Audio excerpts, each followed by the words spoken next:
안녕하십니까. 권순장의 브릿지 권순장입니다. 요즘 각도기님께서 매번 토요일마다 그 자전거를 타시는 쫄쫄을 입는 모습을 보고 저는 좀 달라야 되겠다 싶어서 바이크 느낌. 아, 좋습니다. 멋있는데 잘 맞죠? 어울리십니다. 잘 어울리지. 이제 잘 어울리시네요. 바이크만 하나 사면 됩니다. 아, 네. 옛날에 한번 타보셨죠? 아, 바이크요? 네. 네, 큰 바이크 타봤죠. 거기 큰 바이크 탔다고 그러실 때 사람들이 다리가 안 닿을 텐데 뭐 이런 얘기를 하시는 분들이 계시던데. 다리 안 닿죠. 그러면 기웃동거리면 넘어지지 그래서 않습니까? 바로 팔았어요. 아, 그렇죠. 네. 넘어지면 세우기가 굉장히 힘들다 그러더라고요. 다리가 안 닿더라고요. 저는 지금 하이바를 못 맞춰갖고 지금 죽겠습니다. 어디 아시는 데 있으면 혹시 보시는 분 중에 제가 지금 오토바이는 살 수 있는데 일단 면허증도 없지만 일단 살 수 있는데 이 하이바가 맞는 게 없을 것 같아서 그게 걱정입니다. 네. 맞춤하려면 꽤 많이 돈 들었겠는데요. 오토바이 비용 들 수도 있겠는데요. 자전거용을 타면 좀 웃기긴 웃기겠죠. 자전거용 타시는 분도 계시는데, 네. 그러면 30km 언더로 달리셔야 될게요. 아, 그런가요? 예. 그러니까 각도기님께서 하시는 또 자전거를 타면 왠지 따라하는 것 같아갖고 네. 근데 몸에는 좋죠. 자전거 타시는 게 좋습니다. 요즘 뭐 워낙 날씨가 좋아갖고 자전거든 바이크든 뭐 산책이든 무엇이든 야외에서 할 수 있는 일들을 하는 게 참 좋을 것 같은데 시장도 좀 좋은 편이죠. 봄이 딱 와서 꽃이 만발하자 시장 분위기가 위험자산선으로 싹 도네요. 뭐 좋은 때가 온 것 같고, 근데 계속 말씀드렸지만 의심의 벽을 타고 오르는데 오히려 의심이 없어지기 시작하면 조금 걱정을 해보자라는 생각으로. 요즘 최근에 보니까 그 쪽집게님과 내기도 하시던데 금리 인상은 없을 것 같다. 네. 쪽집게님은 한 번 정도는 할 것 같다라고 하던데 그렇게 미묘하게 차이가 나는 결정적인 이유라고 그럴까요? 뭐 다른 아직까지 이제 뭐 유튜브 채널이나 뭐 경제 전문가라고 소칭 말씀하시는 분들이 나오시면 한 번 정도 인상을 더 할 수도 네. 있다라고 하던데 각도기님께서는 지난번부터 이번에는 거의 끝났고 어쩌면 뭐 좀 가다가 내리는 것도 고민을 해볼 거다라고 얘기를 하시던데 그런 분들과 각도기님은 어떤 차이가 있어서 그런 걸까요? 저는 경제를 동영상으로 생각하거든요. 정적인 사진이 아니라 동영상으로 생각합니다. 그러니까 지금 현재 사진을 찍어보면 당연히 한번 금리를 올려야 되는 걸로 보이지만 이 흘러가는 흐름들을 보건대 모든 경기가 이제 이전보다는 확연하게 인플레이션이나 이런 것들이 꺾일 수가 있어서 금리 올리는 것이 되게 힘들 것이다. 그리고 또 하나는 올려봤자 한 번이잖아요. 네. 그게 끝이거든요. 이번 정거장이 종점인지 다음 정거장이 종점인지 모르지만 어쨌든 종점이거든요.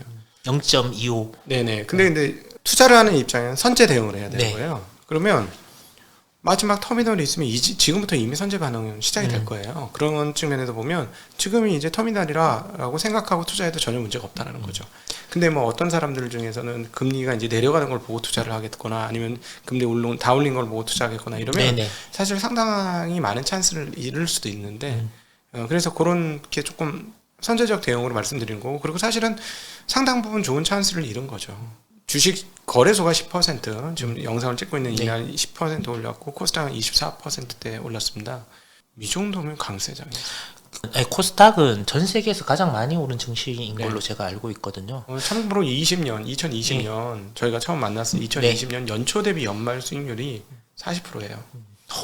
지금 4월달 이제 4분의 1 지났는데. 네. 대박이다. 네, 그렇죠. 4분의 1 지났는데 벌써 10%, 25%. 그러니까 코스닥은 2020년 수준이에요. 벌써 이미. 물론 이제 편중돼서 시가총액 상위 종목 몇 개가 끌고 간 것 때문에 그런 정도 못 느끼긴 하지만 그럼에도 불구하고 그건 빼고 거래소만 해도 10%예요. 그럼 이 정도면 시장이 10% 오르면 개별 종목 20-30% 오르는 건 부지기수로 많아지기 시작한다는 거죠. 그래서 뭐 소외받았다라고 생각하시는 분도 또 굉장히 많은 것 같더라고요. 그렇죠. 올해 안에 금리를 내릴 가능성에 대해서는 어떻게 생각하십니까? 가능성은 있어요. 김영익 교수님은 내린다라고 강력하게 주장하시더라고요. 네, 내릴 가능성이 매우 높은데 하나 우리가 이제 정확하게 예측이 안 되는 부분은 뭐냐면 일단은 미국의 소비 쪽에 연관되어 있는 사람들의 대출 금리가 그렇게 높을 것이냐는 거예요. 특별히 주택담보대출은 그렇게 높지 않을 것이라는 9할은. 그래서 소비하는데 생각보다 그렇게 부담이 덜 된다라는 부분이 있고, 그다음에 어쨌든 뭐 직장이 있으니까 아직까지는 구직자가 그 1,500만 가까이 되고 구인자가 1,500만, 구직자 한 1,000만이니까 여전히 격차가 있어서 그게 경색이 되더라도 아직 여유분이 좀 있을 것 같고 그러면 뭐냐면 직장 다녀서 돈 채울 수 있고 하니까 소비 심리가 훼손이 되긴 해도 무슨 위기 순간처럼 훼손이 안 될 것이다. 경기는 나쁘다고 할지라도 그러니까 그 부분 때문에 인플레이션이 생각보다는 완연하게 안 내려올 수도 있긴 할 것 같아요. 그래서 그거 보면서 해야 되기 때문에 금리 내릴 수 있다라고 생각하지만 뭐 내릴 거라고 확정 짓고 할 필요는 없다. 굳이 왜 이런 말씀 드리냐면 투자자는 시장 자체에 대해서는 좀 보수적으로 올 필요가 있어요. 근데 보유 필요량 때문에 자꾸 좋게 보고 싶어 하거든요. 안 갖고 있는 걸 굉장히 잘 보시잖아요. 채권 이런 거. 신내림 받았죠.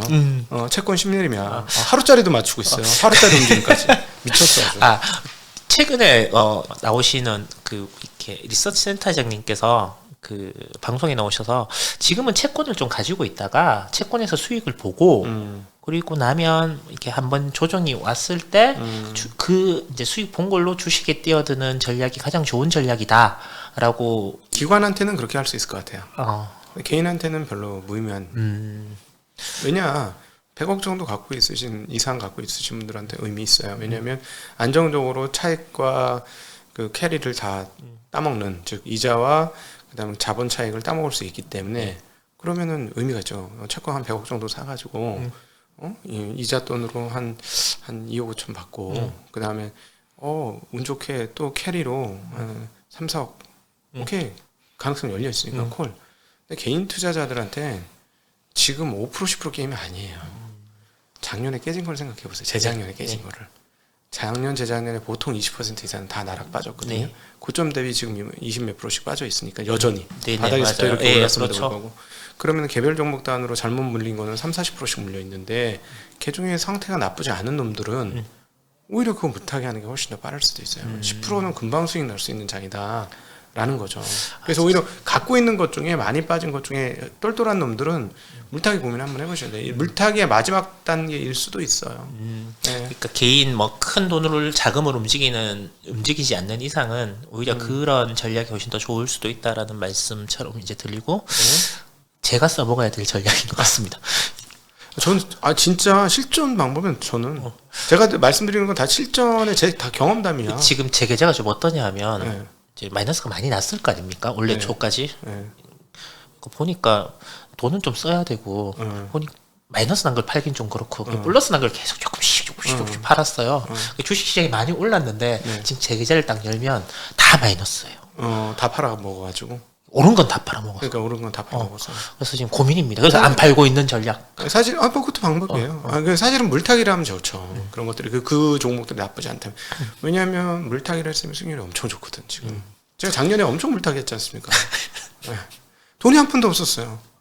작년 10월부터는 아예 딸딸딸 긁어가지고 계좌에 0. 몇 % 현금 있는 계좌들이 수두룩 빽빽이었으니까요. 물론 새로 오신 계좌들은 그렇게 안 했습니다만은 오래된 계좌들 그래서 갖고 있는 놈들 파란색이 주르륵 다 있는 것들은 이거 올라야 되는데 해서 진짜 동전까지 끌고서 투자를 했었죠.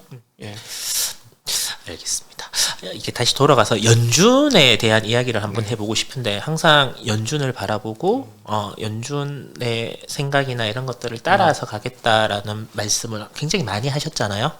근데 최근에 이렇게 보면 뭐 연준 말 시장에서 우리 이제 뭐 안 믿어라고 하고 제가 듣기에는 우리 각도기님도 연준이 하는 얘기를 별로 신뢰하지 않는 것 같은 금리 더 올릴 거야 뭐 얼마까지 올릴 수 있어 이런 얘기들을 그래 그냥 하는 말이지처럼 이제 들리거든요. 지금 이 시점에서 각도기는 파월 연준을 얼마나 신뢰합니까? 저는 연준은 신뢰라기보다도 연준이 하는 행동을 잘 예측해서 투자의 반영은 그건 너무나 중요하다. 여전히 그렇게 생각해요. 만약에 이제 금리를 한 번 올렸는데 한 번이 아니고 2번 올릴 거라 그러면 반영을 해야죠. 운용이 반영을 해야 되는데 지금 그렇게 말씀드리는 이유는 사실 연준에서 얘기해서 금리 올릴 거라고 하는 거는 거의 블러핑인 이유가 대다수는 그렇게 얘기 안 하거든요. 몇 명만 얘기하거든요. 페드의 중론은 금리가 동결될 가능성이 상당히 높으니까 금리를 올릴 수 있다라고 얘기하는 거는 이제 블러핑일 뿐이다. 그리고 또 하나 그 계속 이 관찰을 해보면 얘네들이 그 소비 심리를 자극할 수 있는 자산 효과 이런 거를 되게 싫어하고 있는 거예요. 왜냐하면 인플레이션이 낮으면 상관이 없는데 오히려 그걸 좋아할 수도 있는데 인플레이션이 높으니까 그것 때문에 인플레이션 못 잡을까봐 두려워하고 있는 부분들이 있습니다. 그래서 계속 블러핑을 날리거든요. 그래서 제 생각에는 이제 그 블러핑을 우리가 넘어갈 필요는 없다.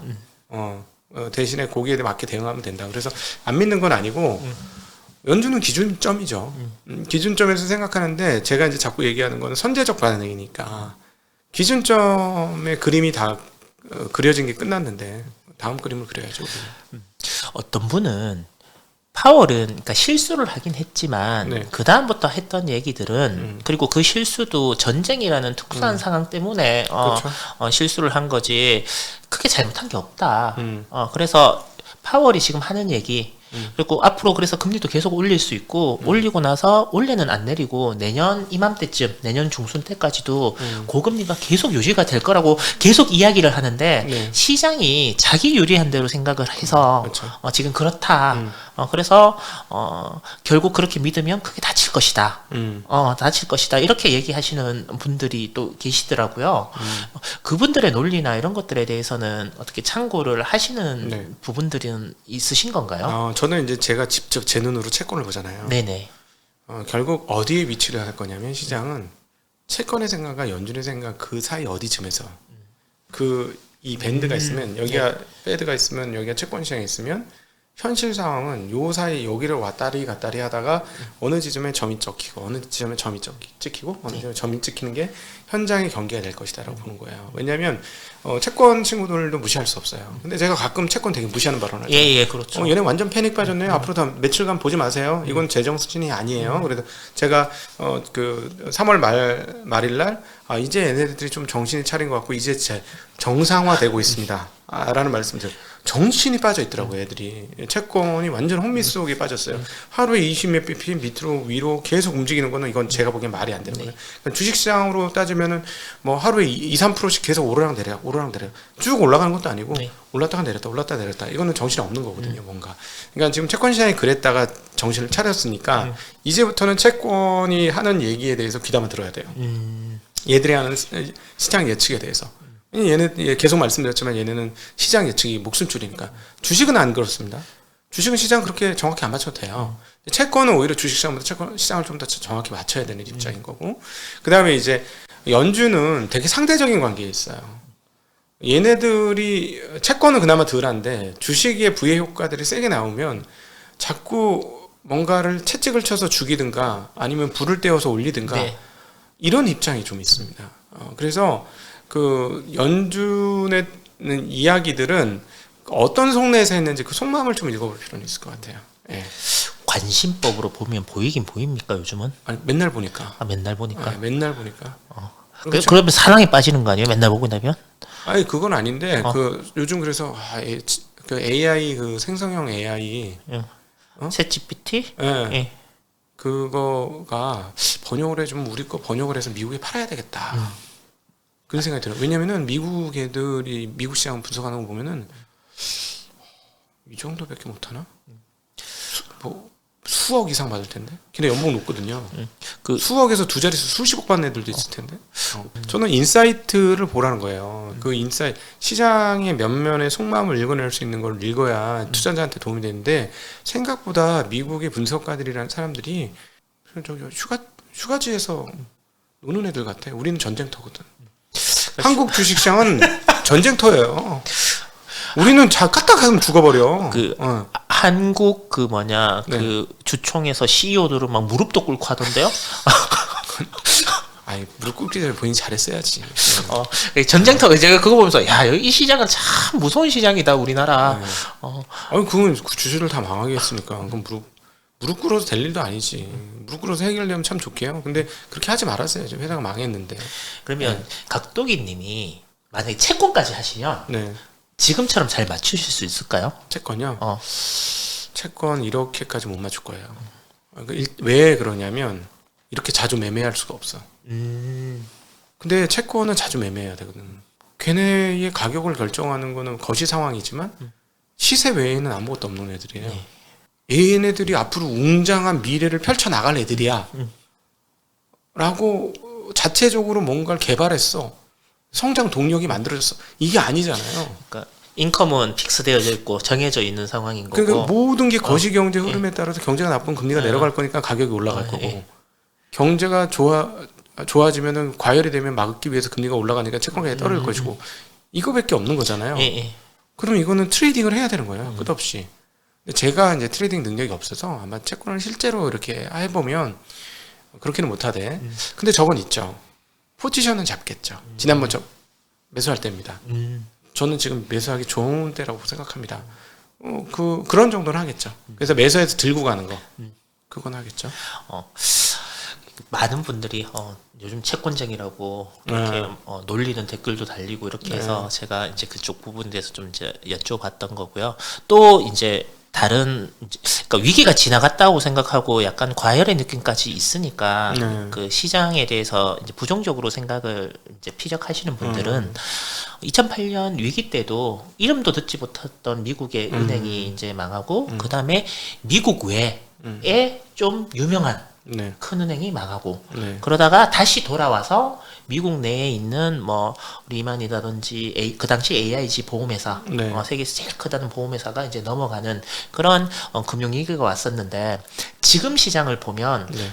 똑같지 않느냐. 미국에 있는 뭐 물론 규모는 좀 크다지만 처음 들어보는 실리콘에 있는 네. 실리콘밸리에 있는 은행이 망하고 그러고 나서 유럽에 있는 우리가 이름 들어봤던 스위스에 있는 은행이 이제 망하고 네. 첫 번째 두 번째가 똑같은데 네. 세 번째가 이제 남아있다. 네. 남아있다. 이게 없어진 게 아니라 아무리 막으려고 하지만 우리가 모르는 어떤 곳에서 터질 가능성이 분명히 있다라고 주장을 하시고 또 의견을 내시는 분들이 계시거든요. 2008년하고 저 개인적으로 가장 큰 차이가 뭐라고 생각하면 저 개인적으로는 상품의 차이가 커요. 어떤 게 그러니까 얼마만큼의 규모인지 모른다는 거죠. 네, 그것도 그렇고 네. 제일 첫 번째는 뭐냐면은 그 2008년에 터졌던 CDO와 그다음 CDO의 또 진짜 루트를 씌운 CDO 같은 CDO의 CDO들은 근거가 없어요. 모기지 채권은 언제 어떻게 끝날지를 모르니 기간 여러 개를 섞어서 거기서 예를 들어 그걸 또 분해해서 또 쪼개서 띄어서 또 만들고 요걸 만들고 요걸 나중에 그 조금 지저분한 것들을 만드는데 요것도 예쁘게 만들려고 또 뭔가를 붙여서 섞어서 만들었어요. 근데 문제는 뭐냐면 집값 근거거든요. 근데 집값 자체가 완전한 버블이었고 집값이 지탱할 수 있는 건 첫 번째 MBS와 그거를 담보로 만든 CDO 한 개 정도 부분적으로 이게 끝이었는데 네. 그 뒤에 또 만들었잖아요. 이게 안 되는 거예요. 이게 그러니까 완전히 뭐라 그럴까 사상 누각의 전형이었죠. 그러니까 받침대는 조그만데 위로 올린 그 금융의 탑이 너무 컸던 거예요. 그러니까 너무 크게 무너지는 거고. 근데 이번 거는 다 본질이 있는 거예요. 그러니까는 그 정확하게는 이자 위험이라고 표현하는 금리 위험, 네네. 금리 위험이라고 표현하는 건 즉 시간차 잘못. 그러니까 그 시간 밸런스 실패, 즉 단기물이 이만큼 언제든지 요구불 예금을 대응할 수 있는 단기물을 어느 정도 하고 또 중기물을 어느 정도 하고 장기물을 어느 정도 하고 이걸 잘 나눴어야 되는데 몽땅 장기물을 했으니까 근데 이번에 깨지자마자 한 20 몇 % 할인받고 바로 갖고 왔거든요. 그럼 무슨 말? 이거 되게 좋은 자산이라는 거예요. 약간 제가 그걸 보면서 흑자부도 느낌을 받았어요. 그러니까 이렇게 중소기업이나 이런 데 보면 받을 돈은 있는데 이 매치가 안 되잖아요. 그쵸. 내가 뭐 지금 이번 달에 10억을 갚아야 되는데 다음 달에 20억을 받을 돈은 있는 상황. 네. 근데 당장 줄 돈은 없어서 네. 일단 그래 보통 흑자부도라고 그렇죠. 이제 그 얘기하는데 그걸 보면서 이제 그런 생각들이 이제 들었거든요. 그래서 이거는 뭔가 좀 이상하다. 근데 그러니까 이상하지 않느냐. 그래서 더 터질 가능성은 많아요. 그런 일들이. 예, 터질 가능성이 많은 게 왜냐하면 얘네만 그런 거 아닐 것 같거든요. 장기물 많이 사놓은 애들은 꽤 많았을 거예요. 장기물이 워낙 많이 돌았고 그 다음에 금리가 0에서부터 한 2%좀 올라가니까 또 0% 떨어질 거라고 생각하는 사람 왜 없었겠어요. 그렇죠? 저 같은 경우처럼 맨날 40년짜리 차트 보고 이게 정상입니까? 이게 지금 0은 영원한 끝이에요. 근데 이제 독일 같은 경우 마이너스 금리가 있었잖아요. 근데 그런 것까지 보이는 상황에서 2% 금리가 올랐으면 오 이거 이렇게 다시 빠지게 되면 마이너스 금리도 가능한다고 생각하는 사람들이라면 꽤 많이 먹겠네 이 생각을 하는 거죠. 그래서 근데 이 부분들은 앞으로 더 드러날 것 같아요.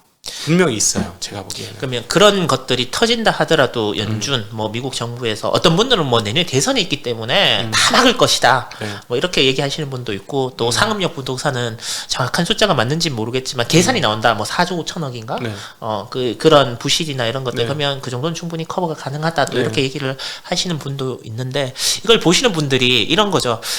그런 것들이 터지면 위기가 오는 거 아니냐라고 생각을 하는데 이제 각도기님께서는 그런 게 터질 수도 분명히 있지만 네. 충분히 커버가 가능하다. 네. 그런 것들은 그렇죠. 네. 그거는 뭐 터질 공간은 있는데 아마 안 터지게 할 건데 지금 속으로 막 조마조마한 은행들 굉장히 많을 거예요. 지역은행들은. 왜냐면 나도 저렇게 했는데 우리나라의 모바일 뱅킹 중에서도 그런 회사들이 있거든요. 네. 그러니까 뭐 왜 없겠어요. 여러 개 있을 것 같아요. 근데 일단 그런 사고는 안 나게 할 거고 지금 일단 이미 채권에 대한 담보대출을 해주기로 프로그램을 지금 돌리고 있거든요. 그러니까는 그런 측면에서 유사한 사건들의 발생 가능성은 높지만 그걸 이미 치료약을 뿌려놨다.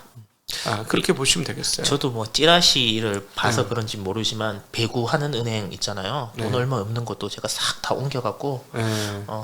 그리고 또 하나 이제 중요한 포인트가 뭐냐면 여러분들이 이제 시장이라는 것도 변동성이 있지만 상대성 원리인 거예요. 시장도 변하지만 보고 있는 나도 변하는 거예요. 그리고 보고 있는 대중도 변하는 거고 이게 되게 중요한 포인트거든요. 그러니까는 이제 마지막에 시장의 시장의 촉감을 느낄 수 있어야 되거든요. 그러니까는 요거는 이제 그 투자의 영역에서 조금 뭐라 그럴까 마지막 양념 뿌리는 것 같은 거예요. 마지막 맛은 여기서 내고 수익률이 여기서 나오는 건데 자, 왜 우리가 그렇게 보느냐를 생각하셔야 돼요. 나도 변하는 존재고 시장도 변하는 존재인데 내가 변하고 있는 건 아닌가라는 거 아니면 나는 누군가의 영향을 받고 있지 않는가를 반드시 생각하셔야 돼요. 나의 생각이 어떤 기준점으로서의 근거가 있는지를 생각하셔야 되거든요. 기준적으로 근거가 없어요. 왜냐하면 나는 어떤 영향을 많이 받거든요. 그러면 지금 어떤 영향을 받으면 지난 1년 반 동안의 하락장의 영향을 받고 있는 거예요. 그러니까 지금 꽤 많이 올라왔는데 이거를 못 먹은 이유는 하락장의 영향 속에 내 심리가 놓여져 있기 때문이다. 이렇게 보시면 돼요. 그래서 저 현금밖에 없어요. 현금이란 건 한 푼도 없어요. 막 이렇게까지 사실 여러 번 얘기드렸잖아요. 예. 저도 막 이렇게 약간 놀리는 토로 얘기했잖아요. 근데 이제 현금이 저는 올라오기 시작하는 거죠. 그런 아직 미세하지만 앞으로 미세하지만 조금씩 계속 올라오거든요. 그러니까 영원히 현금 100%일 경우는 없어요. 저는 현금 50%만 해면 거의 저한테는 100%나 마찬가지인데 그렇게 가기도 힘들어요. 모르겠습니다. 갑자기 3,300포인트 가면 현금 50%될 수도 있죠. 그런데 최저였던 현금은 이제 늘기 시작하는 거예요. 저는. 예. 예를 들어서 막말로 여기서 해서 제가 막 현금 20-30%까지 늘려놨어요. 장이 더 올라가지고 다시 폭락해. 그럼 저는 패자인가요? 저 패자를 생각 안 하는데 다시 사면 되지 그때 바닥에서. 그럼 두 번 먹는 거예요. 따지고 보면 나머지 70% 들고 있는 건 손실이 나겠지만 그럼에도 불구하고 얘네는 손실이 나도 옛날 저점 수준까지 손실이면 남은 현금 갖고 또 사면 한 번 더 기회가 있는 거니까 그렇게 생각하셔야 돼요. 그래서 시장에서 좋은 결과를 얻으시려면 부정론에 빠져서 좋은 결과를 얻기는 좀 쉽지 않아요. 네. 그래서 제가 항상 몸을 약간 앞으로 기울이고 시장을 봐라 이렇게 말씀드리는 거잖아요. 네. 이게 자연과학이 아니고 사회과학이라고 그렇죠. 느끼는 게 보통은 금리가 오르면 은행이 좋을 거야 라고 생각을 하는데 금리가 오르니까 은행이 무너지고 그렇죠. 너무 신기하잖아요. 또, 왜 이러지? 라는 생각. 내가 분명히 책에서 보거나 상식적으로 알 때는 금리가 오르면 은행은 무조건 좋을 건데 금리가 아니니까 은행이 망해. 이거 이상한데? 이거 뭔가 잘못된 시장이야. 잘못된 곳이야. 이렇게 생각을 하고 또 그런 생각을 하다 보니까 또 이제 이런 생각을 하는 거예요. 그래 작은 은행들이 망하면 그 돈은 다 뭐 집에 금고에 보관할 거 아니면 큰 은행으로 다 갈 것 같아. 네. 라고 해서 큰 은행에 투자를 해볼까라는 게 합리적인 생각인데 또 옆에서 누가 와서 그런 거야. 야 지금 은행의 위기야. 은행을 사는 건 바보 같은 짓이야. 이러니까 뭐야. 또 주저. 하게 되고 뭐 어떻게 해야 되는 거야 그러면 누구 말이 맞지? 막 이렇게 막 흔들리거든요. 네네네. 그래서 이거는 자기 주관을 확실히 갖는 게 좋은 건지 아니면 자기 주관을 가지면 안 되는 건지 네. 그걸 잘 모르겠어요. 각도기님은 어떻게 이렇게 좋은 질문입니다. 예, 역할을 그러니까 중심을 잡고 계시는지 정말 좋은 질문이고요. 근데 둘 다 아니에요. 둘 다 아니에요? 둘 다 아니고요. 예를 들어 많이 알아서 경제학자처럼 많이 하는 사람이 투자를 잘할까요? 그건 전혀 아니거든요. 그냥 오히려 그거하고 상관없이 투자하는 게 나아요. 상관없어야 돼요. 오히려. 그러니까 우리가 금리 얘기는 정말 많이 했는데 금리는 중요합니다. 금리는 중요해서 금리가 돈의 양을 결정해서 중요한 거예요. 돈의 양을 결정해서 돈의 양이 들어올 거냐 나올 거냐는 중요해요. 그건 중요하지만 그 외의 거는 오히려 거기에 관심을 두면 괜히 말리는 거야. 네. 그냥 내 길 가면 돼요. 내가 투자한 기업들이 좋아? 오케이 고. 이거고요. 이건 신경 안 쓰는 게 좋아요. 거의 대부분의 투자자들이 계속 이게 재밌고 눈에 보기 편하고 해서 관심이 많은 거예요. 재밌거든 이게. 근데 투자는 이거하고 상관없어요. 진짜로. 대신에 금리가 오른다, 금리가 내린다 이건 상관 있어요. 네. 근데 그 외에 뭐 경제가 어쩌고 저쩌고 아니다. 금리 상황에 영향을 받는 건 있지만 그 외의 건 오히려 기업에 집중하거나 투자하려고 하는 영역에 기초자산에 집중해야지. 절대 오히려 신경 쓰지 마라. 신경 꺼라. 요번 사이클 지나면 결국 이 말이 진실이라는 게 드러날 것이다. 근데 이미 조금 드러나고 있는 거잖아요. 그런 것 같아요. 예. 보통 좋은 댓글이 많이 달리지만 나쁜 댓글을 다시는 분들은 이제 2차 전지 얘기가 나올 때마다 굉장히 부정적이고 시니컬하다. 네가 거기에서 많이 못 먹었. 저 말고 각독이 너가 거기에서 많이 못 먹어갖고 부정적으로 하고 넌 그래서 정말 큰 돈 못 번다. 그래 뭐 소소하게 운영을 한다는 건 그래도 크게 남의 자산을 크게 벌어주고 이렇게 해야 되는데 시주에 편성하지 못하고 그렇게 부정적으로 얘기를 해서 근데 제가 그렇게 처음부터 부정적이었나요? 그건 아닌데 아니요. 나 이거 이번 것도 지금 테슬라하고 똑같아. 테슬라하고 똑같거든. 테슬라가 제가 테슬라에 대해서 되게 부정적이 됐던 건 1,000불이 넘었을 때였어요. 1,000불이 넘었을 때부터 아마 제가 분명히 이상하다고 얘기했을 거예요. 어쨌든 걔가 2,000불까지 1,300불까지 갔죠. 1,300불까지. 그 개울 먹었지 그때도 똑같아. 지금도 제가 보기에는 그러니까 우리 편 방송이니까 제가 편하게 얘기하면 딱 그 느낌이 아니라 이거 테슬라 1,000불 넘었을 때하고 똑같은데 상황이. 근데 성격이 더러워서 그래. 그냥 뭐라 그러냐면 입 닫고 가만히 있으라는 거야. 그러면 이건 안 얻어먹으니까. 제가 보니까 장이 하락하는 걸 맞추면 영웅이 되는데 주식 하락하는 걸 맞추면 욕만 먹고 끝이야. 남는 게 아무것도 없어. 근데 성격이 그지 같아가지고 이거 잘못하면 많이 다치겠는걸? 그런 생각이 드는 거예요. 그 3월 말 기준으로 어떤 일이 벌어졌냐면 냄비 만드는 회사가 2차 전지 하겠다고 주가가 4배가 올라요. 우리 집에 있어요 그거. 네. 고기 구워 먹는 거. 지글지글. 말도 안 되는 일이 벌어지는 거예요. 저희 입장에서는 진짜 말도 안 돼요. 이런 회사의 미래는 정말 되게 불투명하다. 저희가 봤을 때는. 이거 옛날에 그 바이오 난리 났을 때도 바이오 하겠다고 여러 회사들이 나 우리 바이오 새로운 사업 목적에 추가했어. 종목만 추가하면 사업 목적 추가했어. 해가지고 정관 변경했어. 똑같아. 언제나 똑같아. 그나마 다행인 건 제가 그때 테슬라는 다행입니다. 왜? 이거는 마이크로소프트처럼 한번 떨어졌다가 한참 기고 있다가 나중에 다시 오를 가능성이 매우 높아요. 이 회사는 선도 회사가 될 거니까 그럴 가능성은 매우 높습니다. 라는 말씀드렸는데 2차 전지도 그렇긴 해요. 그러면 뭐 안 하시니까 그런데 예를 들어서 내가 완전 개인이시고 내가 숏을 칠 수 있다라고 하면 지금 한국에 있는 2차 전지 관련주는 숏 칠 생각은 있으십니까? 아니 제가 숏은 되게 어려운 것 같아요. 제 능력으로는 아닌 것 같아요. 예, 제가 모르겠습니다. 제가 완전 전문 완전한 업자가 되어서 하면 그때 뭐 숏의 기회가 있으면 한번 해볼까? 그런데 숏은 저의 성향하고는 잘 안 맞는 것 같아요. 그냥 아예 안 하고 말겠다. 저는 먹어봐야 100%잖아. 제가 그것도 다 먹어야 100%예요. 망해야 100%잖아. 끝까지 다 먹어야 100%입니다. 그러니까는 많이 먹어봐야 30%에서 40%잖아요. 진짜 많이 먹으면 50%잖아요. 레버리지 있으면 되잖아. 레버리지 안 쓰니까. 그러니까 50% 먹을 장사를 왜 하지? 내가 갖고 있는 놈들 중에 50% 오를 건 허다한데 50% 안 오를 수 없는데 운이 나빠서 안 오른 것 뿐이지 갖고 있으면 50%는 다 오를 수 있는 주식인데 내가 뭐 굳이 50% 먹으려고 그 공매도를 할 이유가 있을까? 하는 개인적으로는 그렇게 생각합니다. 그러면 지금 뭐 2차 전지 관련주들이 굉장히 시장을 많이 특히 코스닥을 많이 올렸잖아요. 네. 그걸 이제 최근에는 반도체 관련주들이 이제 좀 받아주는 것 같은데 네. 혹시나 음. 그 2차 전지 관련주들이 이제 거품이 꺼지고 그다음에 반도체 관련주들이 그걸 이제 못 받아주는 상황이 되면 코스닥 같은 경우에는 밑으로 많이 떨어질 수도 있는 지수는 떨어질 수 있죠. 그럴 가능성 많이 올랐어요. 네, 그래서 제가 그 전에 한번 말씀드렸던 게 방송에서 1000포인트면 정말 이거는 뚫을래라 뚫을 수 없는 철옹성 지수가 코스피 1000포인트입니다. 아니 제가 보기에는 코스피 1000포인트는 거래소 3300보다 더 두터운 벽이라고 생각이 들어요. 근데 지금 벌써 900 근처까지 봤거든요. 정말 많이 올라온 겁니다. 이건 제가 보기에는. 그러니까 그 성장산 확실히 그건 맞아요. 근데 우리가 기억해야 될 건 성장하는 사업에 좋은 기업이 왕따봉 최고. 네. 그거보다 더 좋은 건 없다. 성장하는 사업의 중심 기업들, 돈 잘 버는 기업들은 최고다.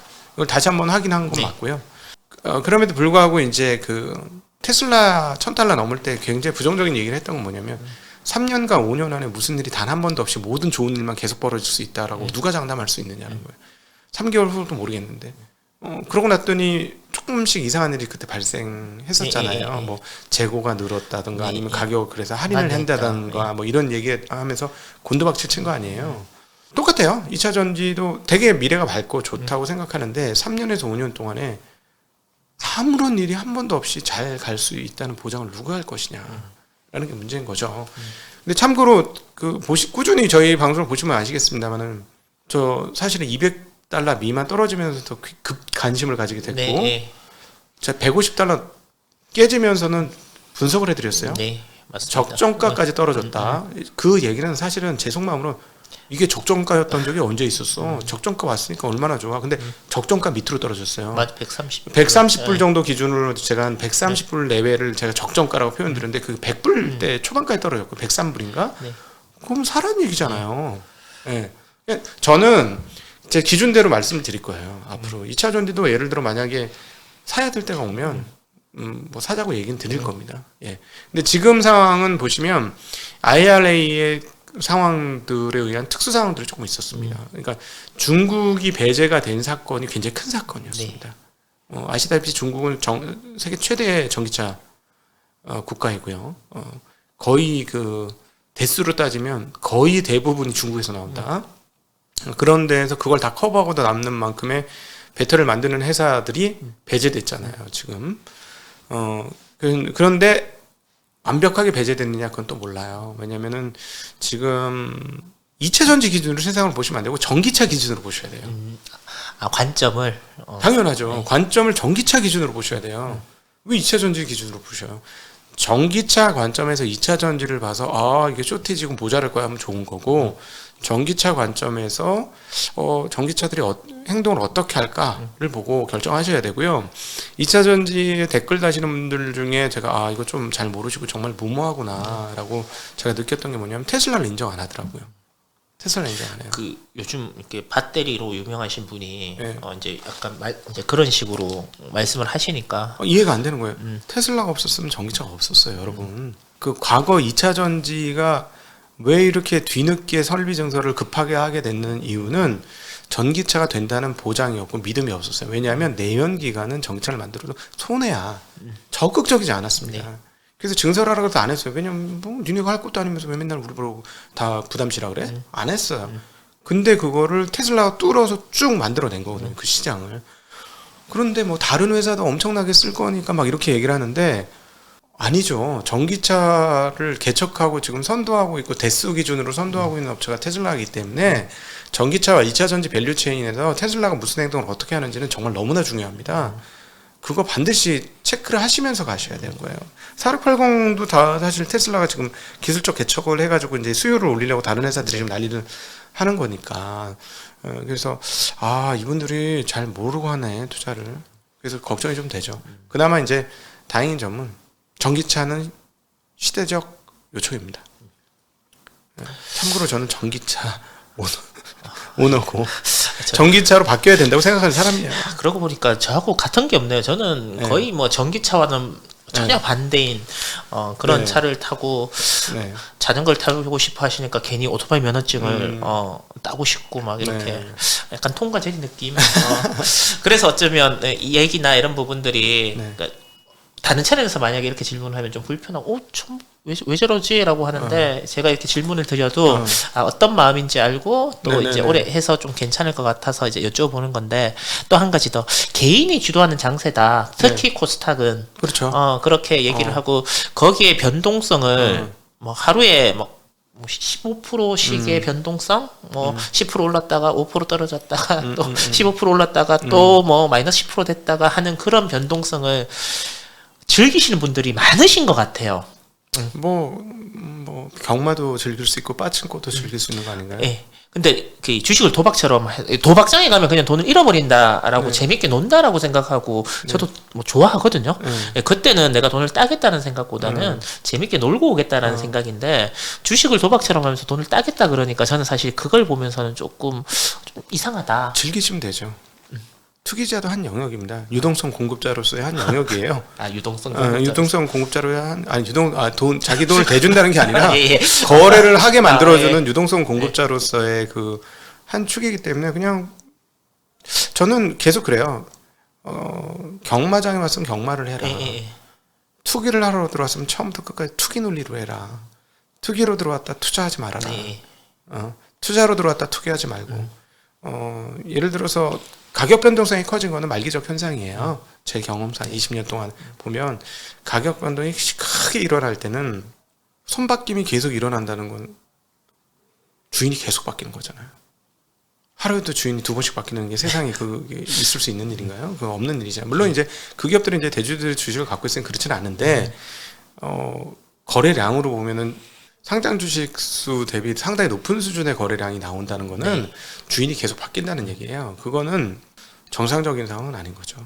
한국 주식 시장이 언제 정상적인 적이 있었느냐 뭐 이렇게 또 얘기하시고 약간 시니컬하게 얘기하시는 분들은 그렇게 얘기를 하시면서 또 이렇게 코스닥하고 코스피하고 시장 자체는 코스피가 훨씬 더 큰데 거래 금액이 요즘은 코스닥이 훨씬 더 이제 커지잖아요. 이런 비정상들이 결국은 모이고 쌓이고 해서 무너져 내릴 것이다. 아니 제가 보기에는 원래 그 코스닥이 거래대금 많은 적은 많았어요. 코스피가 시장이 크지만 코스닥이 거래대금 많은 적은 옛날 바이오 때도 그렇고 항상 그렇게 많았거든요. 이제 이 그 과거 지금 그 통계를 안 내봤는데 코스닥 코스피 거래대금 비중과 주가 흐름들을 보면 결이 나올 겁니다. 분명히. 그래서 그거는 그래요. 분명히 코스피 대비 과도하게 코스닥의 거래대금이 쏠리고 많아졌다. 이러면은 보통 고점 찍을 거예요. 그래서 제가 이제 코스닥에 있어서 이제 지수에 대해서는 긍정적이지 않습니다. 오를 만큼 올랐습니다. 올해 오를치가 다 올랐어요. 지수만 보면. 썸네일 어떻게 달면 진짜 욕 많이 얻어먹겠습니다. 요거 진짜. 편집자님의 능력입니다. 요즘 뭐 벚꽃 떨어질 때 욕도 막 먹어라 막 이러면서 이제 어떻게 하실지는 이제 지켜보면 될 것 같고요. 그 쪽집게님과 이제 대답을 하면서 요즘 쪽집게님 인기가 쫙 올라가고 있어. 한국의 TSMC가 요즘 뭐요 난립니다. 뭐 거기에 뭐 여러 가지 또 이슈가 붙어갖고 쪽집게님은 저렇게 쪽 집어갖고 얘기하는데 뭐 각도 맨날 두리뭉실하게 뭐냐. 난 쪽집게가 더 좋다. 아니면 너도 뭐 한 개 던져줘 보던가. 라고 또 얘기하시는 분들이 계십니다. 제가 그렇다는 건 아니고. 전 인정. 인정. 뭐 저하고 캐릭터 다르니까 뭐 좋습니다. 다양한 캐릭터가 해야죠. 그러면 그 2차 전지 그리고 건설 빼고 그다음에 싼 거 빼고 그다음에 반도체 빼고. 그래 한번 공부해봐라 이쪽으로 좀 이렇게 세밀하게 제 회사를 얘기해달라는 건 아니고요. 나도 이 정도는 맞출 수 있는 예지력이 있다라는 걸 한번 보여주셔야 되지 않겠습니까? 엔터 계속 좋게 봐요. 엔터요? 네, 엔터 계속 좋게 봐요. 저는 이제 비싸서 못 들어갔고 이제 삑사리 엔터를 했잖아요. K푸드 뭐 이런 거 했잖아요. 그게 엔터였습니까? 엔터 때문에 한 거예요. 엔터 못 들어가서 열받아가지고 K푸드 이런 거 한 건데. 엔터 여전히 좋습니다. 너무 좋고요. 지금 시장이 점점 커지고 있어요. 이게 전체 성장 산업이 한국에서는. 그리고 미국 팝송이 우리나라 시장을 점유했던 것처럼 점유할 수도 있다는 가능성까지도 한번 생각해 보셔야 될 것 같고요. 그래서 엔터 좋고요. 그러면 결국 이제 한류라고 하는 한국 문화와 연관되어 있는 산업이 계속 좋습니다. 그래서 요즘 뷰티 헬스케어 화장품은요? 빼고 아, 그것도 근데 아니 저거 있잖아요. 피부 탄력 좋게 하는 거는 괜찮은데 화장품 빼고 화장품 빼고. 화장품만 빼고 화장품만 빼고 피부 탄력 좋아지게 하는 뭐 이렇게 주사제라든가 뭐. 제가 잘 그만뒀네요. 네. 저도 감이 있긴 있다 맞죠? 네. 오히려 뷰티 헬스케어는 진짜 좋을 거라고 봐요. 뷰티 헬스케어 너무 좋을 것 같고 그래서 이제 처음에는 제가 그걸 제약바이오라고 얘기했어요. 아 예. 근데 제약바이오 하니까 뭐 1상, 2상, 3상 이 생각만 하더라고 사람들이. 나는 1상, 2상 얘기를 하죠. 그러니까 요거도 먹는 거라고 이런 식으로 얘기해줘야죠. 네, 뭐 화장품은 빼고 뷰티 이런 식으로. 네, 그래서 생각해 보니까 이게 의약바이오라고 얘기하면 제약바이오라고 하면 안 되는구나. 그래서 뭐지? 그래서 말을 만들어낸 거예요. K뷰티 딴 데서 쓰나? 좀 모르겠는데 저는 모르겠어요. 내가 어디서 봐서 이 얘기를 쓰는지 모르겠으나 이거 K뷰티라고 표현하는 게 맞겠다. K뷰티 헬스케어. K뷰티는 원래 네. 뭐 있었던 말인 것 같은데 네. 화장품 뺀 K뷰티. 그럼요. 이거는 처음이니까. 화장품 뺀 K뷰티 헬스케어 뭐 이런 쪽은 일단 뭐 장기적으로 보면 한국의 우수한 인재들이 많이 포진되어 있는 곳이며 또 우리나라는 전기전자 제조업이 굉장히 뛰어난 회사입니다. 나라입니다. 그래서 전기전자 제조업을 원하는 대로 만들 수 있는 기구를 만들 수 있는 나라이며 그다음 미에 대한 욕구가 엄청나게 강한 나라예요.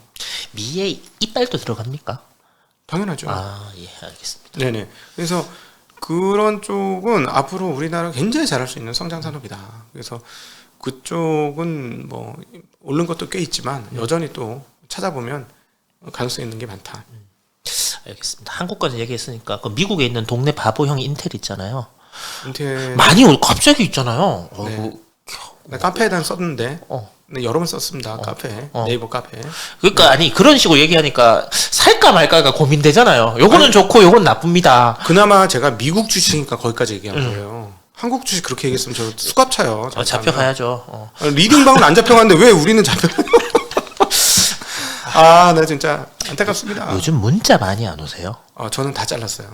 아니 환장합니다. 최근에 뭐 우리나라에서 제일 많이 쓰는 뭐 그 채팅방이 문제인지는 모르겠는데 저한테 있잖아요. 하루에 한 10개 정도 와요. 네. 수신 차단을 매일 하거든요. 네. 지금 포기했습니다. 네.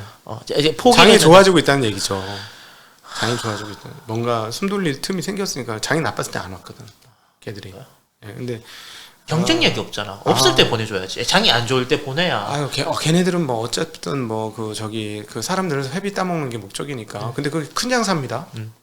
그 동네 바보형. 그러니까 인텔이 네. 요즘 많이 오르더라고요. 그러니까 조금 원래 걔는 떨어지는 걸 많이 떨어지는 애였는데 좀 변화가 있는 것 같아요.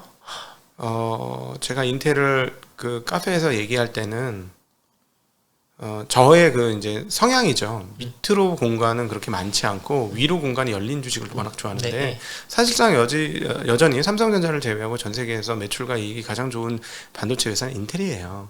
쭈그러져 있잖아요. 그럼 뭐냐면 부정과 부정이 쌓여서 진짜 될 거라고 저도 한 1년 반 전부터 되지 않을까? 막 이랬는데 안 됐잖아요. 근데 팻 겔싱어가 오고도 회복이 안 되는 거예요. 근데 팻 겔싱어 정말 기대를 많이 했던 CEO거든요. 근데 사실 그 사람의 손맛은 24년부터 나와요. 근데 24년이 이제 가까우잖아요. 그렇네요. 얼마 네, 24년 가까 안 오는데 23년에 드디어 그 바보의 선두였던 사파이어 레피지가 나온다고 했잖아요. 때가 된 거예요. 주가는 바닥 근처. 몇 년 내 바닥 근처. 네. 주가는 몇 년의 바닥 근처에 내년엔 좋아진다니까. 그럼 보통 6개월 전부터 좋아지잖아요. 그러면 3개월 전에 사야지 물릴 거 각오하고. 그래서 제가 그 글을 2월 달인가? 네, 부터 올리기 시작했죠. 네. 그래서 제가 보기에는 왜냐하면 서버 시장이 증설이 되면 GPU, CPU 같이 쓰고 사실은 D램 회사가 제일 좋아요.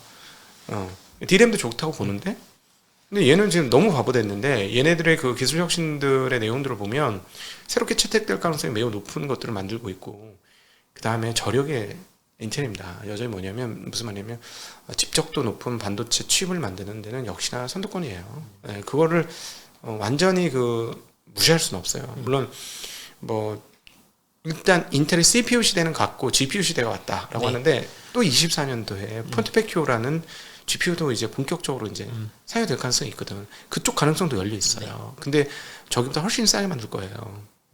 엔비디아보다 아마도. 근데 엔비디아 H100이 수천만 원이에요. 5만 달러인가? 칩셋 하나에? 진짜 비싸네요. 그게 10,000개가 필요해요. 그게 이제 서버 AI 서버예요. 그게 서버 한 개.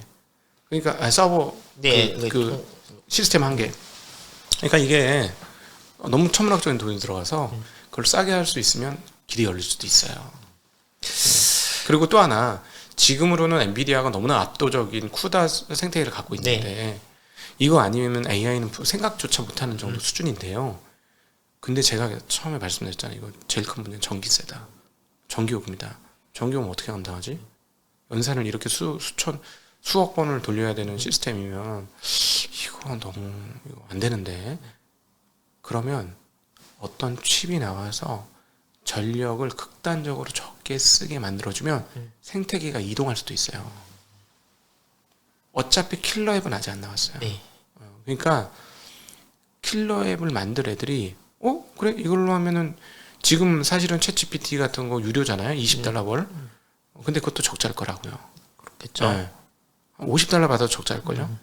근데 이 결국은 전기세인데 이 구축 비용과 네. 전기세인데 이걸 낮출 수 있는 무언가가 나오면 확 바뀔 수도 있어요. 왜냐면 CPU가 GPU로 바뀐 거하고 똑같은 거지. 그거는. 왜냐면 이렇게 병렬 연산이 AI에서 핵심이야. 그거를 인문학적으로 인간학적으로 풀어드리면 어떤 얘기냐면 인간의 두뇌가 되게 복잡하게 보이지만 우리가 두뇌에 대해서 공부해본 바에 따르면 깊이 생각 안 해. 직관적으로 그냥 짜작짜작 찍어가지고 해. 그게 GPU의 깊이 연산 안 하고 직관적으로 수많은 연산을 병렬로 연산하는 것과 비슷했던 거예요. 뇌구조가 오히려 GPU가 되게 비슷했던 거지. CPU는 수학자의 두뇌하고 똑같은 거예요. 쉽게 얘기하면. 수학자의 두뇌가 모든 사람한테 필요한 건 아니거든. 그러니까 그런 그거를 잘 따라와서 와서 여기까지 된 건데 그걸 어떻게 한 번 더 생산성을 볼 수 있는 걸로 간다면 생태계 또 한 번 바뀔 수도 있는 거야. 네. 그쪽 분야는 진짜 앞으로 무궁무진하게 근데 발전할 이제 것 같아요. 이건 이제 우리가 이제 투자 시계열에 있으니까 하드웨어를 얘기했는데 사실은 이 소프트웨어가 만들어낼 앞으로 향후 미래가 진짜 어떻게 될지 이건 기계가 등장해서 러다이어트 운동이 되면서 막 자동차가 나오니까 마부들이 안 된다고 하는 것처럼 했던 것보다 훨씬 큰 사건이 아닐까 싶어요. 나중에는 좀 혼돈이 생길 것 같아요. 어떤 혼돈이냐면 사람보다 컴퓨터를 더 믿는 거죠. 요즘 엑셀 값을 믿지 누가 주판 팅이거나 내 머리 암산하는 그렇죠? 거 안 믿잖아요. 근데 문제는 뭐냐면 논술과 진술조차도 컴퓨터를 훨씬 더 믿을 수 있을 것 같아요. 앞으로 만약 이게 계속 발전이 된다면 거의 왔어요 이미. 현장에 와 있고요. 그래서 이 부분들을 어디까지 어떻게 써야 되는지에 대한 윤리 교범들이 좀 필요할 것 같아요. 왜냐면 왜 그러냐면 이 구조를 파악하시면 쉬워요. 챗 GPT 생성형 AI들이 만들어낸 것들은 뭐냐면 우리가 뱉어낸 자료를 읽은 거잖아요. 네 맞아요. 그러니까 걔가 얘기하는 건 걔가 얘기하는 거 아니고 인간이 했던 얘기를 요약본에서 끄집어내는 거거든. 그거를 연결해서 해주는 거예요. 네네. 예, 일정 수준 추론도 이제 들어가기 시작하는 건데 그럼 결국은 인간이 했던 얘기가 똑같네 하면서 네 말이 맞는 거야 얘 말이 맞는 거야 얘가 더 맞지 이러면서 얘 말대로 하는데 만약에 그거를 누가 뒤에서 이용해본다고 생각했어요. 심각한 사태가 벌어지지. 내가 예를 들어서 빅브라더가 이 사람 죽여야 될 것 같아. 그러면 거기다 조미료를 써. 얘 나쁜 애야. 라고 AI가 인식할 수 있는 코드를 넣어줘. 근데 얘는 선량한 애야. 근데 무슨 일이 있었어. 죽이려고 해. 사람들은 그럼 GPT를 쳐서 근데 나쁜 애네. 나쁜 애야. 그럼 얘는 어떻게 될까요? 끝장나는 거야. 인생이 그냥 종쳐버리는 거죠. 네. 저는 그런 위험이 이제 앞으로 곧 도래할 거라고 봐요. 예, 그래서 이게 이제 진짜 우리 철학의 영역이야. 그럴 것 같아요. 그래서 참 이렇게 모순이 아니라 아이러니한데 예. 기술이 계속 발전을 하면 네. 궁극의 기술이 발전을 하면 결국 철학적인 질문을 네. 또 이제 하게 되는 것 같더라고요. 그럼요. 인간 존재가 어떻게 살아야 할 것인가에 대한 그런 하여튼 이것이 앞으로 설계하게 될 한 4, 5년 걸릴 것 같은데요. 이 투자자들은 일단은 저는 하드웨어가 제일 쉽다. 직관적으로 너무 뻔하다. 하드웨어는 엉덩이 지지는 사람이 이길 것이다라는 거고 이 부분과 관련해서는. 근데 이 부분이 만들어낸 소프트웨어가 만들어내는 세상은 아직 지금 정확하게 예측이 불가능하다. 네. 어떤 일로 어떻게 튈지 모르겠다. 15년 전만 해도 우리가 15년이면 나 몇 살이지? 전철 안에서의 이런 모습을 신문 봤죠? 신문 보고 위에 이렇게 얹어 놓으면 어. 사람도 보고. 책 보고 그랬는데 지금 모두가 뭐 진짜 한 우리나라 전처럼 한 7할 정도가 스마트폰을 보고 있잖아요. 이런 걸 어떻게 상상을 해야겠어요? 7알밖에 안 보나요 스마트폰을? 대충 나머지는 자는구나. 자는 사람도 있고 그러니까. 그 정도는 다 보잖아요. 그러니까 그 정도니까 이게 세상이 어떻게 이렇게 바뀔지 어떻게 알았습니까? 맞습니다. 벌써 2023년에 4분의 1이 지났어요. 이제 새로운 이제 4분의 3을 시작하는 시점인데요. 상고하저. 네. 그러면 상고하저에서 항상 의문이 6월 달까지가 상이에요? 아니 상고하저 난 하저인지는 모르겠는데 이제는? 아니, 원래 내가 상고인데 하는 잘 모를 거. 하여튼 상고는 맞아. 상고는 맞췄어요. 네, 어찌됐든 맞췄고. 상고는 한 4월까지만 상고면 맞춘 거 아닌가? 네, 상고고 저희가 이제 주의할 점은 이제 6월 달에 있을 그 부채한도 협상 저 안 될 것 같습니다. 잘 아무리 봐도. 그러면 진짜 아니 어떻게 자기네당 그 저 하원 의장을 12번인가 선거 14번인가 선거를 해가지고 뽑아주는 애들이 어디 있어요? 그 우리나라 정치도 뭐 만만치 않지 않습니까? 그 정도는 아니지 우리는 그 정도는 아니야. 왜냐면 거긴 당이 여러 개가 섞여 있어서 한 당이 양당 체제니까 다른 당도 섞여 있는 거거든요. 그러니까 와 이거 보건데 이념이 다른 사람들끼리 이제 섞여 있으니까 섞여서 있는 거기. 와 이거는 6월달 부채한도 협상 어렵겠다. 왜냐면은 쉽게 끝내주면 그 다음에 선거 어떻게 되겠어요? 그러면 4월 달까지 주식 잘하고 5월 달에는 5월 결혼하러 갈까? 5월달 좀 조심해. 5월달부터 조심해야 돼. 6월달이니까. 네, 6월달 근데 그 큰 틀에서는 그렇고. 네. 설마 그렇게 바보 같은 짓을 할까 하는 생각은 있는데 워낙 2011년인가요? 그때 이제 우리가 부채한도 협상 깨지고 정말 크게 당했어요. 그때 단기에 20%가 빠졌나 시장이? 정말 무섭게 빠졌는데 그때 왜냐면 그러면서 시행동 강등이 됐습니다. 미국이. 정말 이게 웬 날벼락이야 진짜 그때 이게 웬 날벼락이야 이런 생각이 들었었거든요. 그래서 이번에 그 부분은 조금 조심하자. 그리고 그거 잘 넘기면 하반기에 미국 경기가 생각보다 안 빠그라지면 좋을 수 있습니다. 미국 경기가 결국은 미국이다. 맞죠? 미국이 어떻게 미국이 뭐 크게만 안 빠지면은 한국 시장은 지금 부동산이 올라간다고 하는데 부동산이 오를 수 있을까요? 제가 보기에는 저는 일단 데드캣 바운스 가능성 상당히 높아 보이는데 왜냐면 올해 6월 정도부터 무슨 일이 벌어지냐 그 PF나 이런 것들의 만기들이 막 이제 본격적으로 돌아올 거예요. 우리나라 말씀하시는 거죠? 우리나라. 그러면 우리나라 같은 경우는 그 부분에 따라서 좀 어려움을 겪을 수 있고 미국으로 넘어가 보면 미국이 여기서 이 정도 금리 상황인데 경기가 꺾이지 않았다 그러면 되게 기업들이 자신감을 얻을 수 있는데 왜냐하면 투자자들 자신감이 없는데 실적은 바닥을 쳤을 가능성이 있거든요. 실적이 올라오면 일단 땡길 거라고 걔네들은 무조건. 예.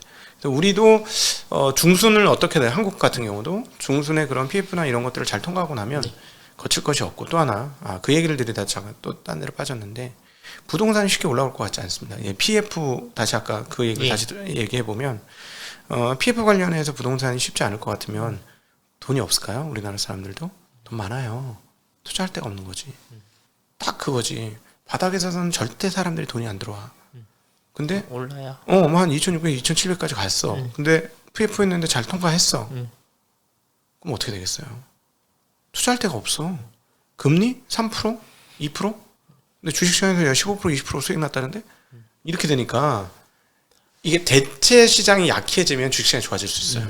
그 가능성이 있습니다. 하반기에 그래서 중간에 고비 하나 잘 넘기면 의외로 상고 중위 중간에 위기 하고 이렇게 될 수 있어요. 예. 알겠습니다. 근데 그건 이거는 별로 중요한 거 같아요. 그렇죠. 그냥 그거는 그래도 재미삼아. 그 제가 오늘 드렸던 질문들은 거의 밑에 부정적인 댓글을 네. 다신 분들 주식 시장이 이렇게 좋은데 너 예전에 상고하자 얘기했잖아. 계속 좋을 것 같은데 지금도 그 생각이 변함이 없어? 뭐 약간 말투로 치면 이런 네. 그런 부분이 있어갖고 제가 한번 여쭤봤던 거고요. 뭐 그게 맞죠. 뭐 시장이 오르면 뭐합니까? 내 주식이 내 계좌가 올라야지. 그렇죠. 파란 바다를 보았으니 뭐 꿈과 희망이 아무것도 없는 제 계좌를 얘기하는 겁니다. 보여드릴까요? 그렇게 못하지 않았는데? 아니 내 따로 한 거? 그 빨간 거 다 팔렸더니 파란 게 빨간 게 될 줄 알았는데 계속 팔았더라고요. 아유, 그래서 전문가하고 전문가도 없지 뭐 한국에 뭐 별로 전문가도 없다. 네. 그 전문가 옆에 있어도 뭐예요? 지멋대로 하니까 안 되잖아요. 그래서 제가 이렇게 느끼는 게 있어요. 이렇게 보면 특별히 잘하는 것 같지 않은데 어느 날 이렇게 열어보면 많이 좀 올라가 있어요. 계좌가? 내 계좌를 보면 뭐예요? 내 계좌는 그만 왜 이러지? 이런 생각이 들거든요. 제가 그래서 위탁 계좌 그 종목 상담하는 계좌 안 하는 이유가 저는 저의 패턴이 있거든요. 패턴. 난 물타기 패턴 있잖아요. 그러니까 그다음에 저도 먹은 거 팔아요. 그리고 또 물타기에 먹은 거 파는 걸로 이거 올라올 주식인데 이게 30% 빠져 있네. 싸게 사니까 좋네. 이러고 사버려요. 근데 고객분들이 계좌를 열어보면 왜 맨날 마이너스예요? 이러는 거예요. 그럼 내가 물어보죠. 그럼 잔고는요? 잔고는 어떤데요? 잔고 수익률은 그러니까 제가 랩 어카운트를 하는 이유가 그거지. 랩 어카운트는 누적 손익률이 나오잖아요. 원금 대비 손익률이. 거짓말 하나, 그건 거짓말이 아니잖아요. 근데 갖고 있는 잔고는 퍼렇거든. 맞죠. 왜 이렇게 못해요? 근데 그럼 시장은 보합인데 우리 25% 수익 났어요. 이러면 못한 건가요? 물어보면 할 말이 없잖아. 이거 조지고 싶은데 이 새끼를. 왜 이렇게 못해서 조지고 싶은데 수익이 나왔잖아요. 근데 그거를 잘 이해를 못하더라고요. 그렇죠. 이게 보면 크게 잘한 것 같지는 않는데 내가 1억을 넣었는데 돈은 1억 2천이 됐어요. 네. 근데 계좌를 열어보면 팔해. 파란 것도 많이 팔해. 35%씩 빠져 있어. 뭐 그렇게 빠져 있어. 그러니까 이게 되게 왜 이러지? 라고 그러니까 뭔가 숫자의 조작이 아닌가. 내 수수료를 많이 떼갖고 가기 위한 거대한 빅브라더들이 난 주기 싫단 말이야 수수료. 돈을 한번 찾아보면 되지. 돈을 찾아보면 돈이 찾아지면은 가짜가 아닌 거죠, 그죠? 일단 한번 다 빼볼까요? 뭐 그러면 다시는 안 받아? 부분 출금 오케이. 부분 출금 오케이. 임플란트 해야 되는데 혹시 좀. 저는 언제 하면 되지? 그건 너무 환영. 필수 자금을 위해서 돈 번 돈을 빼는 건 너무 환영입니다. 임플란트를 하면 왜 임플란트를 하세요? 이렇게 물어보셔야지. 환영한다 그러면 제가 이빨 빠진 게 좋다는 말씀이십니까? 그거 하는데 돈 쓰는 거는 환영한다. 버는 돈에서 돈 빼서 치료비로 쓰는 건 너무 환영합니다. 제가 요즘 이빨을 하고 나서 좀 예민해졌습니다. 이빨 스트레스 받지 말고 이제 마음 편하게 사세요. 혹시 작년 주가 빠지는데 저보다 스트레스 포인트 더 받으실까요? 지금 그게 영향이 지금 미치는 것 같습니다. 제가 제주도에서 잘 못 쉬었어요. 주식 많이 빠졌을 것 같은 그 불안감 때문에. 그렇군요. 그래서 올랐으니까 네. 또 한 번 또 더 가볼까? 네. 가면 오실래요? 아니, 저는 자전거 탈 겁니다. 몸이 약해져가지고 매일 주말 타고 있습니다. 지금. 네, 맞아요. 그런 거 그거 보고 참 대단하다는 얘기도 많아요. 뭐 제가 그러니까 부정적인 댓글을 다시는 분들의 이야기를 질문으로 많이 했는데 보통 보면 저 성실함은 도대체 어디서 나오는 건가? 수익에 대한 열망? 수익에 대한 부서진 자전거는 붙였습니까? 버렸습니까? 바꿨습니다. 바꿨습니까? 좀 싸게 바꿔줬어요. 싸게. 제가 전화했는데 이거 부러졌는데요? 그러니까 너무 쉽게 부러진 거 아닌가요? 그랬더니 충격을 많이 받았는데요? 이러면서 그럼 할인해서 좀 바꿔주세요. 그랬더니 할인해서 더 좋은 걸로 바꿨어요. 그리고 뭐 자전거야 또 사면 되는데 그러니까 각도기님께서 안 다치신 건 이 16만 명이 모여 염원에서 너무 감사합니다. 진짜 마지막 순간에 생각이 많았어요. 주마등처럼 이렇게 그게 아니고 사고다. 이거 어떻게 하지? 마지막 순간에 사고 나는 순간에 그때 쫙 사실은 내리막길에서 사고 났어요. 굉장히 큰 사고입니다. 내리막길에서 사고는 큰 사고고 속도가 좀 났어요. 속도가 났는데 우리는 거의 뭐 옷을 안 입는 것 같은 옷을 입잖아요. 얇은 걸, 쫄쫄이. 얇은 걸 입잖아요. 도로에 떨어지면 굉장히 위험해요. 그러니까는 도로에 떨어지는 것 자체가 굉장히 위험해요. 뒤에서 뭐가 없더라도. 근데 내리막길이었거든요. 근데 마지막 순간에 머리가 그때 굉장히 그 머리 회전이 빨리 되더라고요. 안 다쳐야 되겠다. 근데 저쪽에 풀숲이 보이는 거예요. 풀숲이. 저기로 넘어지면은 거의 안 다치겠군. 그래서 그쪽으로 마지막 순간에 그러니까 시도 조금 안 부딪히려고 시도를 할 수는 있었을 것 같아요. 그 외곽에 이렇게 도로 끝에 이렇게 보도블록에 부딪히면서 자빠졌는데 이렇게 그 코너를 틀려고 노력을 했으면 좋은데 그럼 미끄러질 것 같더라고요. 미끄러지면 엄청 크게 다치거든요. 쫙 갈아버리거든요. 그래서 아니다 이건 아니고 일단 몸이 살리는 최선의 방법으로 하자. 그래서 그 요즘에 이제 낙엽이 많이 떨어진 자리들이 있습니다. 산에 보면 저기가 되게 푹신해 보였어. 저기로 가면 안 다친다. 거기로 떨어졌어요. 정확하게 그 위치로 떨어졌어요. 큰 도로는 없었나 보네요. 예? 큰 도로는 없었나 저희는 이제 시골길을 가기 때문에 그 차 안 다니는 도로를 주로 가요. 주로 차 있는 데는 잘 안 가고요. 근데 꼬불꼬불하죠 대신에. 근데 너무 꼬불해진 거야. 앞이 안 보일 정도 갑자기 확 더 휘면서 밑으로 빠진 거죠. 그래서 그리고 봄이라서 몸 상태가 정상이 아니었습니다. 몸이 너무 힘들었던 거예요. 그때 115km 탔을 시점인데 너무 힘들더라고요. 몸이 안 타다가 타니까. 제가 그때 처음으로 나이 먹음을 느꼈습니다. 내가 이 정도로 힘들면 안 되는데 어떻게 이렇게 힘들지? 그래서 이렇게 내리막에서 정신을 놨던 것 같아요. 너무 풀어졌던 거. 원래 내리막길은 훨씬 긴장하고 자세를 잡고 그 무게 중심을 정확하게 이렇게 다리로 무게 중심을 이렇게 배분을 해가면서 타야 이 코너링을 잘할 수 있는데 좀 멍하니 탔던 것 같아요. 이렇게 되면서 순식간에. 다행히 하나도 안 다쳤어요. 진짜. 그래서 아무도 안 믿지 않습니까? 자전거를 바꾸기 위한 자전거 사진 여기 띄울까?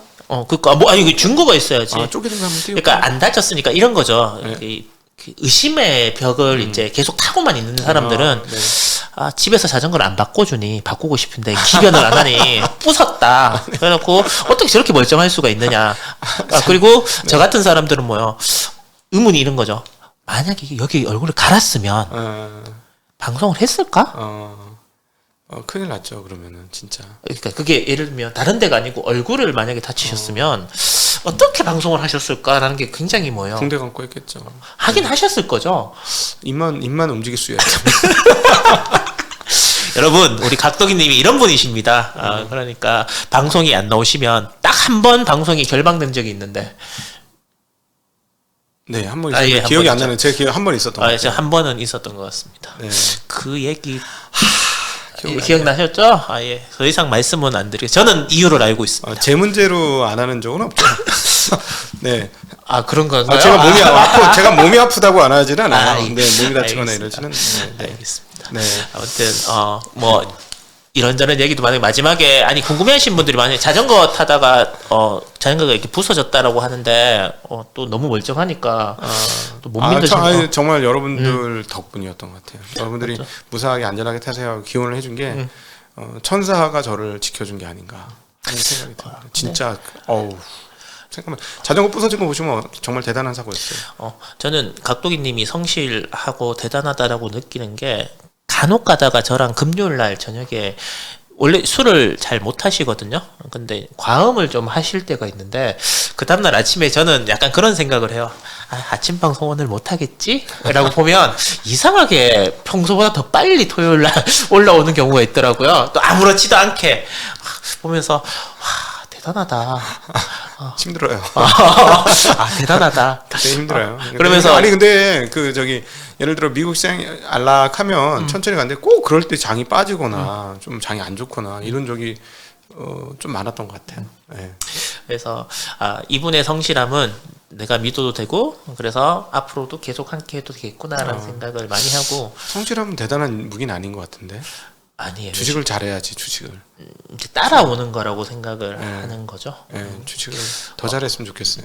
근데 지금은 뭐 각자 직업도 있고 뭐 이렇게 하니까 괜찮은데 내가 노후를 위해서 다 투자를 하거나 아니면 자식들이 조금 더 컸을 때 학원비 뭐 이런 것들 나를 위한 것보다 내 노후나 지금의 당장의 나보다는 미래의 나에 대한 투자를 하기 위해서 주식이나 이런 것들을 네. 공부하는 거니까 이런 성실함이 계속되면 아, 이 사람과 함께하면 내 노후 네.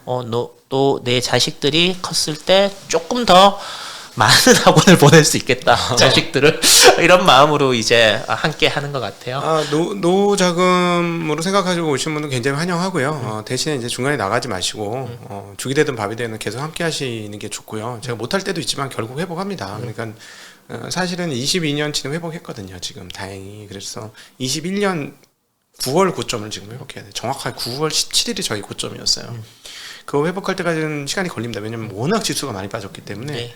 근데 얻어맞아도 결국은 해요. 근데 여러분이 타이밍을 다 잡아서 여기에서 들어가고 여기서 빠져나오고 제가 보기에는 그 타이밍 맞추기도 어렵고 그렇게 하면 스트레스만 받고 그렇게 안 하시는 게 좋겠고 제가 조금 더 섬세하게 다듬어지면 되니까 그때가 좀 그거는 기다려 주시고 22년도에 들어오신 분들은 아직 흑자가 안 나서 속이 상하실 거예요. 조금만 더 기다려 보십시오. 네, 아직 이분들은 반 사이클밖에 안 했어요. 하락, 네, 딱 하락. 이제 반등을 할랑말랑 지금 고민하고 있는 거잖아요.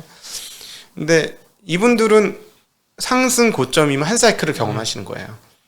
그랬을 때 나의 잔고가 어떻게 되는지 확인해 보세요. 네.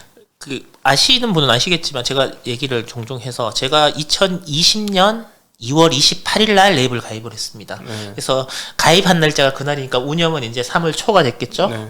그리고 나서 이제 역사적인 일이 이제 3월 중순에 그래서 네, 대단해요. 3월 17일인가 19일이 저점이었어요. 그래서 제가 이제 하락을 그러니까 제가 이 말씀을 드리는 이유는 타이밍을 잡지 말라라는 거죠.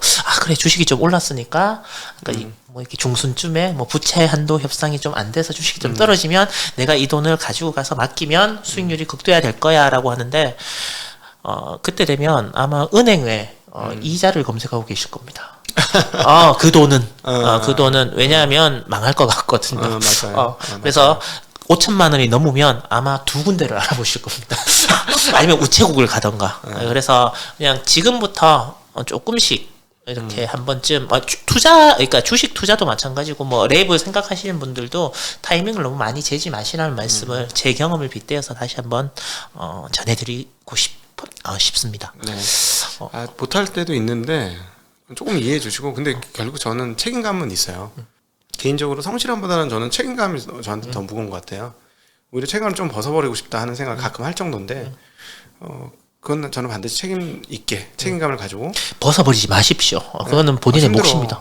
힘들어. 그 자기가 힘들어야지. 성실한 건 안 힘들어. 근데 그 책임감은 정말 힘들어. 왜냐면 이거 잘못하면 몸에 병들겠다는 생각. 내가 자전거를 열심히 타는 이유도 그 책임감의 스트레스에 짓눌리면 이게 전지를 못하겠더라고요. 아닙니다. 각도기님은 아무리 힘들고 책임감이 눌려도 뭔가 아저씨보다 한 살 더 사실 거예요. 그러니까 그런 걱정하지 마십시오. 맞죠, 여러분? 버핏보다는 말고 뭔가보다 한 살 더 정도 더 사실 거니까 전혀 그런 걱정하지 마시고 저기 자전거 타시면서 4월에 뭐예요? 네. 벚꽃도 보고 이렇게 나들이도 좀 하시고요. 여기 보시는 분, 시청하시는 분도 챗GPT 뭐 이런 거 저는 빙에 들어가서 이제 뭐 이것저것 이제 물어봤거든요. 빙도 이제 챗GPT 되니까 궁금한 거 물어보세요. 증시 각도기 TV는 어떠니? 뭐 이런 거 이렇게 물어보시면 걔가 쭉 답을 할 거예요. 그런 것도 보시고 새로운 문물도 한번 경험해 보시고 또 가족들과 나들이 가셔갖고 꽃도 보시고 또 바람도 느껴보시고 색이 변하는 것도 한번 경험해 보셨으면 하는 그런 4월이 되셨으면 합니다. 긴 시간 시청해 주셔서 감사하고요. 또 조만간에 각도기님과 또 다른 이야기도 한번 만나뵐 수 있도록 노력하겠습니다. 고맙습니다.